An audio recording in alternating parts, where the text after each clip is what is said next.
Hello friends, welcome to my YouTube channel study with Tirupati. मैं आपका दोस्त तुषार सिंह तिरुपति आप सभी का अपनी न्यू वीडियो में स्वागत करता हूं। तो जैसा कि मैंने आप सभी से बोला था कि मैं मैथ्स की वीडियोस भी जल्दी लेकर के आऊँगा, तो आज मैं आपके साथ डिस्कस करूँगा अपनी मैथ्स की फ़र्स्ट क्लास। मैं आपको इस वीडियो में कुछ इम्पोर्टेंट जानकारी दूँगा जो कि आपका वेटेज और पेपर पैटर्न, यानी कि क्या क्या एग्ज़ाम में आएगा, कितने मार्क्स का आता है और किस टाइप के कितने क्वेश्चन आएंगे। तो चलिए बिना देरी किए स्टार्ट करते हैं आज की अपनी न्यू वीडियो को। तो जैसा कि आपके सामने दिख रहा होगा, ये आपका न्यू पैटर्न बेस सिलेबस है और आपका जो एग्ज़ाम होता है मैथ्स का वो मैक्सिमम 70 मार्क्स का होता है और 3 आवर एंड एडिशनल 15 मिनट्स रहते हैं जो कि आपको पेपर रीडिंग के लिए मिल जाते हैं। तो 3 आवर्स का मोस्टली आपका एग्ज़ाम होता है। सबसे फर्स्ट टॉपिक आपका आता है नंबर सिस्टम, जिसमें हमारा रियल नंबर्स होता है, जो आपने कुछ पढ़ते भी आ रहे होंगे बचपन से, वही रियल नंबर, वो आपका 5 मार्क्स का आता है। फिर हमारा नेक्स्ट टॉपिक आता है अलजेब्रा। अलजेब्रा में हमारे polynomials, linear equations, into variables, quadratic equations, arithmetic progression, ये 4 चीज़ें हमारी जो हैं आती हैं, जिसमें मैं बताना चाहूँगा कि जो हमारी क्वाड्रेटिक इक्वेशंस हैं वो वेरी मोस्ट होती हैं और linear equations two variable. It is very easy but कभी कभी दिमाग ख़राब करती हैं। और कोऑर्डिनेट ज्योमेट्री हमारी 5 मार्क्स की आती है। और फिर हमारी आती है ज्योमेट्री, जिसमें हमारे ट्रायंगल, सर्किल्स और कंस्ट्रक्शन होती हैं। बेसिकली थ्योरम भी इसी चैप्टर्स में होती हैं, तो ये भी 12 मार्क्स का आता है, इम्पोर्टेंट है। फिर आता है हमारा मोस्ट इम्पोर्टेंट ट्रिग्नोमेट्री। ट्रिग्नोमेट्री से मोस्ट ऑफ पार्ट आता है, जिसमें हमारे शॉर्ट और लॉन्ग भी देखने को मिल जाते हैं। ट्रिग्नोमेट्रिक एंड रेशियोज़ में से हम देखेंगे, इसमें प्रूफ वाले क्वेश्चंस भी बहुत अधिकतर आते हैं। तो trigonometric ratios, T ratios of some angles, trigonometric identities, trigonometric ratios of complementary angles and height and distance, the most toughest part and very most, जो आगे तक के लिए काम आएगा। फिर आपका नेक्स्ट टॉपिक आता है मेंसुरेशन, जो कि 5 मार्क्स का होता है, जिसमें हम देखेंगे perimeter and area of plane figures, area of circles, sector and segments, volume and surface area of solids. फिर हम देखेंगे अपना नेक्स्ट पार्ट प्रोबेबिलिटी। बेसिकली ये बहुत इजी होता है, फ्री के नंबर भी हम इसको मान सकते हैं, जिसमें हमारा मीन होता है, बेसिक मीन है, मीडियन है और मोड ऑफ ग्रुप्ड डाटा है। अनग्रुप्ड डाटा आपके सिलेबस में नहीं है, तो ये बेसिकली चीज़ आती है। और कम्यूटेटिव फ्रीक्वेंसी ग्राफ एंड ऑगिव, ये पूछा जाता है, कभी कभी नहीं भी पूछा जाता, तो इतना मोस्ट नहीं है। फिर आता है आपका प्रोबेबिलिटी, जिससे हमें 4 मार्क्स का क्वेश्चन मोस्टली देखने को अपने एग्ज़ाम में मिल जाता है। तो ये आपका सिलेबस है जो कि मैंने आपके साथ डिस्कस किया। इसमें आप देख रहे होंगे आपका पूरा रियल नंबर्स, अलजेब्रा है, कोऑर्डिनेट ज्योमेट्री है, ट्रिग्नोमेट्री है, मेंसुरेशन है और फिर प्रोबेबिलिटी है। ये पीडीएफ मैं आपको डिस्क्रिप्शन में इसकी लिंक दे दूंगा, वहाँ से आप इसको डाउनलोड कर लीजिएगा, आपको हेल्प करेगा। क्योंकि जब भी हम किसी टारगेट को बनाते हैं तो उसे अचीव करने से पहले हमें उसके मतलब एक बेसिक वे तो पता होनी चाहिए कि हम किधर की तरफ जा रहे हैं, हम जो चैप्टर पढ़ रहे हैं उसमें वो कितने मार्क्स का है, उसमें क्या क्या क्वेश्चंस आते हैं, किस तरह से हम उसको रीड करें। तो आज बेसिकली उसी के ऊपर क्लास है। तो अब हम आते हैं pattern of question paper and mark of divisions, यानी कि हमारे पेपर का पैटर्न क्या है।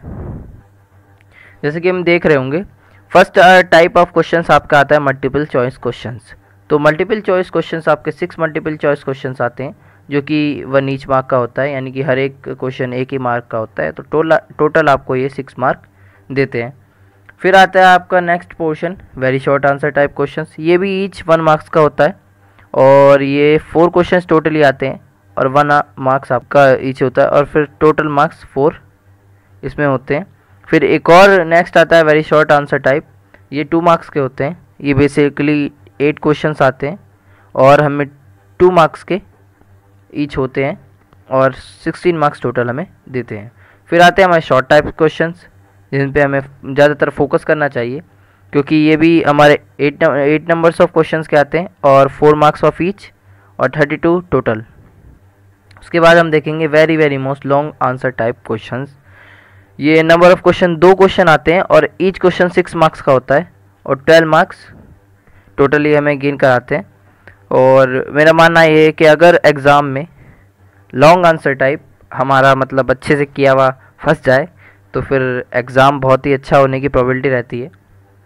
तो मैं आपको धीरे धीरे जैसे जैसे मैं आपको बढ़ूँगा आपके साथ साथ, तो मैं आपको बताऊँगा भी कि लॉन्ग आंसर टाइप क्वेश्चन किस तरह से आएंगे, किस चैप्टर से मोस्ट प्रोबेबिलिटी है।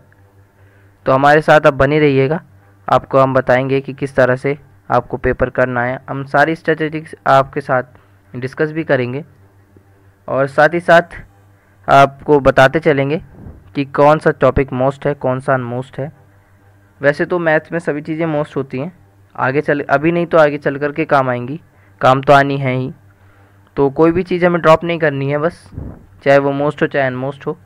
बट फिर भी बोर्ड के नज़रिए से अगर देखा जाए तो हमें उसी हिसाब से चलना पड़ता है, क्योंकि टाइम मैनेजमेंट भी थोड़ा देखना पड़ता है। फ़िलहाल तो आपके पास बहुत टाइम है, लॉकडाउन की वजह से यही टाइम है कि आप अपनी तैयारी को बहुत स्ट्रॉन्गेस्ट कर सकते हैं।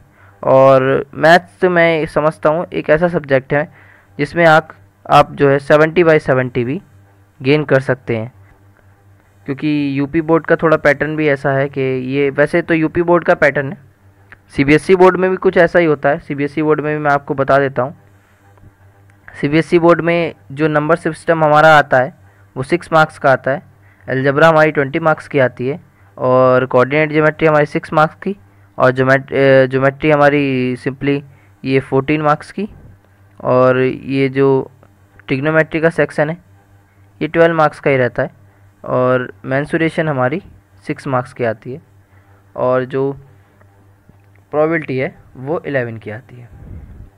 और टोटल हमारा जो क्वेश्चन पेपर रहता है वो 80 का रहता है।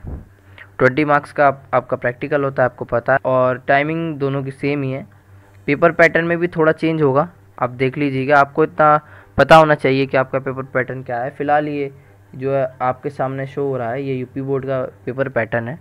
पेपर पैटर्न से इतना फ़र्क नहीं पड़ेगा जितना आपको इससे पढ़ना चाहिए, क्योंकि ये काफ़ी मोस्ट इम्पोर्टेंट चीज़ है कि आपका जो भी चैप्टर है वो कितना वेटेज गेन करता है। तो आज की वीडियो यहीं तक थी। मैं आपको इसके ज़रिए बताना चाहता था, आपको इंट्रोडक्शन कुछ देना चाहता था मैथ के बारे में, क्योंकि जिस वे में हम चल रहे हैं, हम अपने टारगेट को अचीव करना चाहते हैं बोर्ड के, तो हमें पहले ये तो पता होना चाहिए कि उसमें हम क्या क्या स्ट्रेटजी बना सकते हैं, कितने मार्क्स का क्या आ रहा है। अब जैसा कि हम फर्स्ट चैप्टर स्टार्ट करेंगे कल से रियल नंबर, तो हमें पता होना चाहिए कि वो 5 मार्क्स का है, तो हमें उस पर ज़्यादा टाइम नहीं देना है। ज़्यादा टाइम हमें कब देना है? ज़्यादा टाइम हमें तब देना है जब हम सारे चैप्टर फिनिश कर लें। रिवीजन में हम उसको ज़्यादा टाइम दे सकते हैं। तो पहले हमें ज़्यादा टाइम देना है ट्रिग्नोमेट्री पर, ज्योमेट्री पर जो कि मोस्टली हार्ड है, हाइट एंड डिस्टेंस पर ज़्यादा से ज़्यादा टाइम देना है, और टाइम देना है थोड़ा मेंसुरेशन पर भी, क्योंकि उसके फॉर्मूले थोड़े प्रॉब्लम करते हैं। तो ऐसी ऐसी चीज़ों पर हमें थोड़ा टाइम देना है जिससे कि हम अपना पेपर को अच्छे से अच्छा कर पाएँ।